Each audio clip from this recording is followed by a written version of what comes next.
মায়াপুরের ভিতর দিয়ে এসে যেটা ফার্স্টে দেখতে পেলাম সেটা হলো এরকম অখণ্ড হরিনাম সংকীর্তন সংঘ।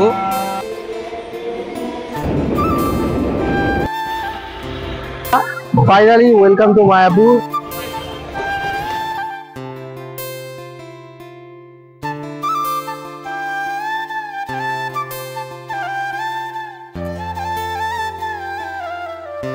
মায়ার নগরী মায়াপুর, যেখানে রয়েছে বিশ্বের সবথেকে বৃহত্তম ইস্কন মন্দির, যেটি পশ্চিমবঙ্গের নদিয়া জেলায় অবস্থিত, জলঙ্গি এবং ভাগীরথী নদীর ঠিক পাশেই, যেখানে কিন্তু দেশ বিদেশ থেকে বহু পর্যটক আসেন মায়াপুর সফর করতেন। তাই আমিও একদিনের এই মায়াপুর ভ্রমণ করতে বেরিয়ে পড়েছিলাম। কিভাবে গেলাম আর কি কি দেখলাম সমস্তটাই তোমাদের সাথে শেয়ার করব। দেখাবো মায়াপুরের মেন মন্দির, এছাড়াও মায়াপুরের প্রধান গোশালা আর মায়াপুরের দুপুরে মহাভোগ প্রসাদ। তাই ভিডিওটিকে স্কিপ না করে ভিডিওটিকে একটি ছোট্ট লাইক করে দিন আর ভিডিওটিকে এন্ড অবধি দেখতে থাকুন। শুরু করা যাক ভিডিওটি। সো হ্যালো বন্ধুরা, কেমন আছো? বংশুভূমির ইউটিউব চ্যানেলে তোমাদের সবাইকে জানাই স্বাগতম। তো আমি রয়েছি শুভম দাস।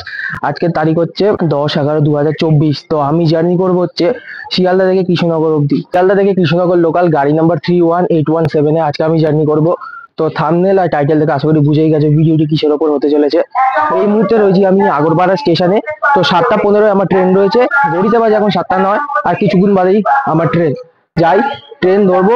ফুল জার্নি তোমরা এনজয় করো আর ভিডিওটিকে একটি ছোট্ট লাইক করে দাও। So let's start the video.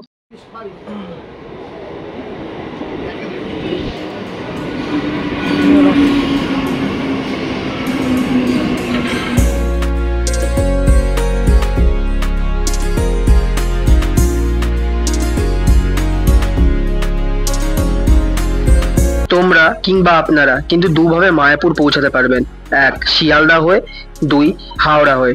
Sealdah হয়ে কিভাবে মায়াপুর যাবে তার জন্য কিন্তু এই ভিডিওটি তোমাদের পুরো দেখতে হবে। আর হাওড়া হয়ে যেতে গেলে তোমাদের কিন্তু হাওড়া থেকে কাটোয়াগামী লোকাল ট্রেন ধরে নবদ্বীপ ধাম স্টেশনে নামতে হবে। সেখান থেকে কিন্তু তোমরা সরাসরি জলঙ্গি নদী পেরিয়ে মায়াপুরে পৌঁছাতে পারবে।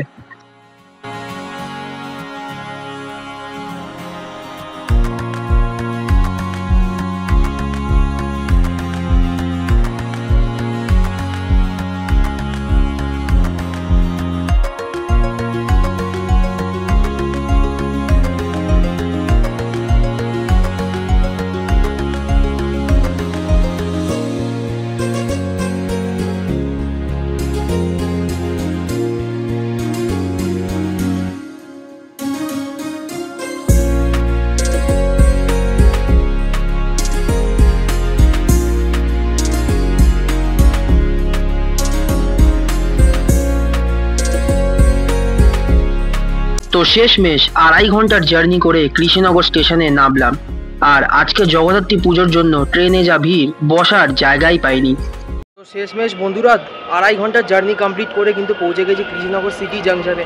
তো এই মুহূর্তে আমি কৃষ্ণনগর স্টেশনে ওভারব্রিজের উপর দাঁড়িয়ে আছি। তো ওভারব্রিজ থেকে ওপার যাব, অটো টোটোকে জিজ্ঞেস করবো মায়াপুর হুলোর ঘাট কত কি ভাড়া নেয় দেখি। তার আগে পেয়ে গেছে প্রচণ্ড খিদে, কিছু খেয়ে নিই আগে, তারপর জার্নি স্টার্ট করছি। ভিডিওর সাথে থেকো। কৃষ্ণনগর স্টেশনের 1 নম্বর প্ল্যাটফর্মে কিন্তু তোমরা প্রচুর কচুরির দোকান দেখতে পাবে। তাই আমরাও 20 টাকা দিয়ে 4টে কচুরি সাথে ঘুগনির তরকারি নিয়ে নিলাম। যদি বলি টেস্টের কথা, এক কথায় দারুণ। কৃষ্ণনগর স্টেশনের 1 নম্বর প্ল্যাটফর্ম থেকে বেরোলেই কিন্তু তোমরা দেখতে পাবে এরকম টোটো এবং অটো স্ট্যান্ড। সেখানে গিয়ে কথা বলে নাও স্বরূপগঞ্জ ঘাট কিংবা হুলোর ঘাটের জন্য, তারপরে যেটাই সুবিধা হয় চলে যাও। আমরা নিয়ে নিয়েছিলাম অটো, আর আমাদের এক একজনের ভাড়া পড়েছিল 40 টাকা। আর যদি বলি সময়ের কথা, তাহলে 45 মিনিট প্রায়। পাশের রেল লাইনকে সাক্ষী রেখে আমরা এগিয়ে চলেছি আমাদের গন্তব্যের দিকে, আর আমাদের গাড়িও ছুটে চলেছে জোরেই। আর আজকে টোটোওয়ালারা যা দাম বলছে শুনে মাথায় বাজ পড়ে যাবার মতো। কেউ বলছে 100 টাকা, কেউ বলছে 200 টাকা। তাই আমরা অটোতে যেতেই মন্দবোধ করলাম। কিছুক্ষণ পর আমরা নেমে গেলাম আমাদের গন্তব্যে। এখান থেকে প্রায় 2 মিনিট হেঁটে কিন্তু আমরা পৌঁছে গেলাম এই স্বরূপনগর হুলোর ঘাট কিংবা মায়াপুর ঘাটে। সেখান থেকে সংগ্রহ করলাম টিকিট, যার ভাড়া মাত্র 3 টাকা। তারপরে ভিড়ের সাথে সাথে আমরাও এগিয়ে চললাম লঞ্চের দিকে। শেষমেশ লঞ্চে উঠে প্রস্তুত হলাম এই নদী পেরোনোর জন্য।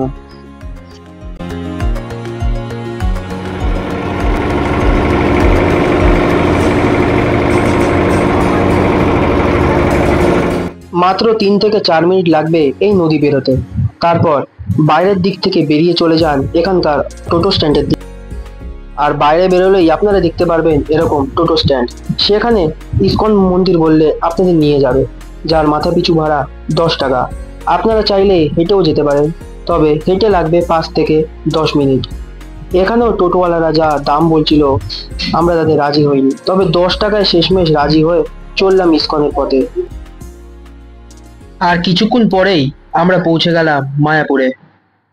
এটি হলো মায়াপুরের গেট নাম্বার 1। এখান থেকে আমরা ভিতরে প্রবেশ করে গেলাম।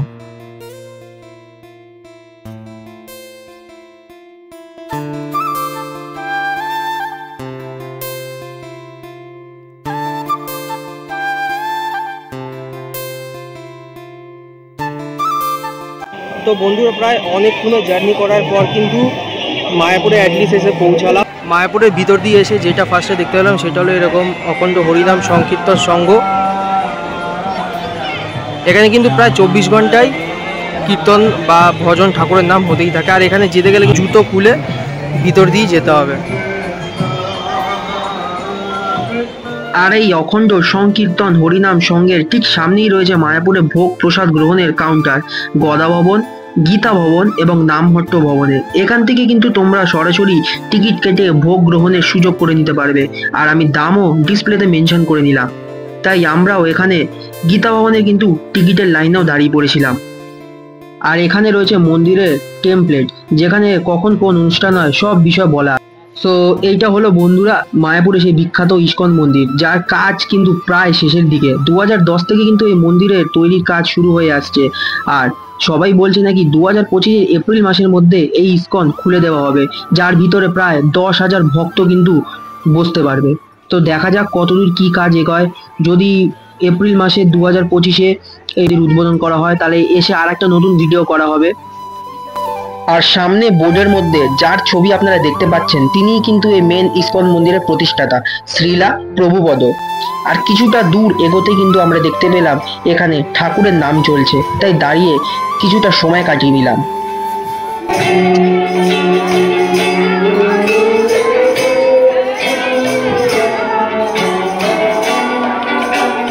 আর এর পিছনেই রয়েছে এরকম পার্কিং লট, আর তার সামনেই তোমরা দেখতে পাচ্ছ এটি হলো থাকার হোটেল এখানকার।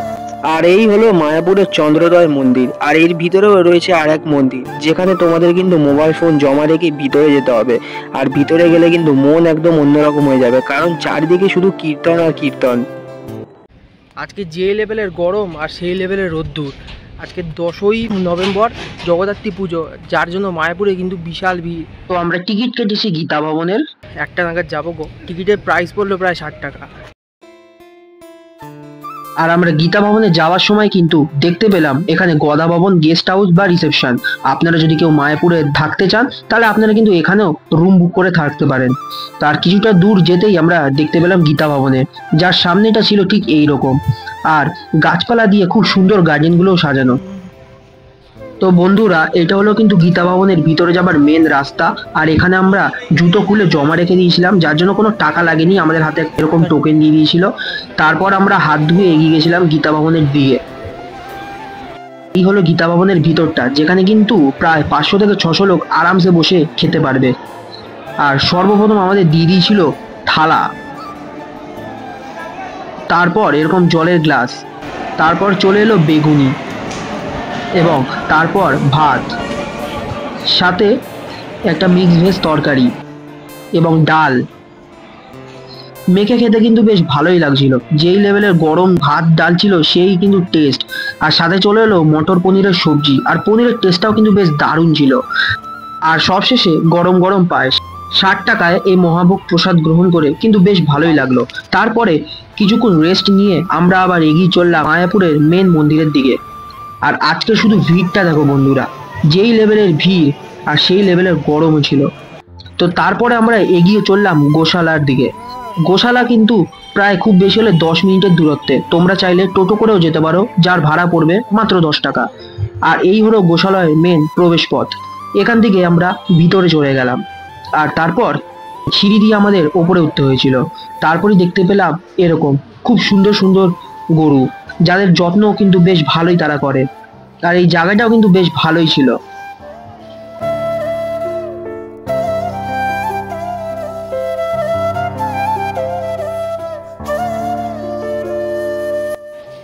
গোশালায় গরুর পাশাপাশি এখানে দেখতে পেয়ে গেলাম আরেকটি নতুন জিনিস, এক ষাঁড়ের।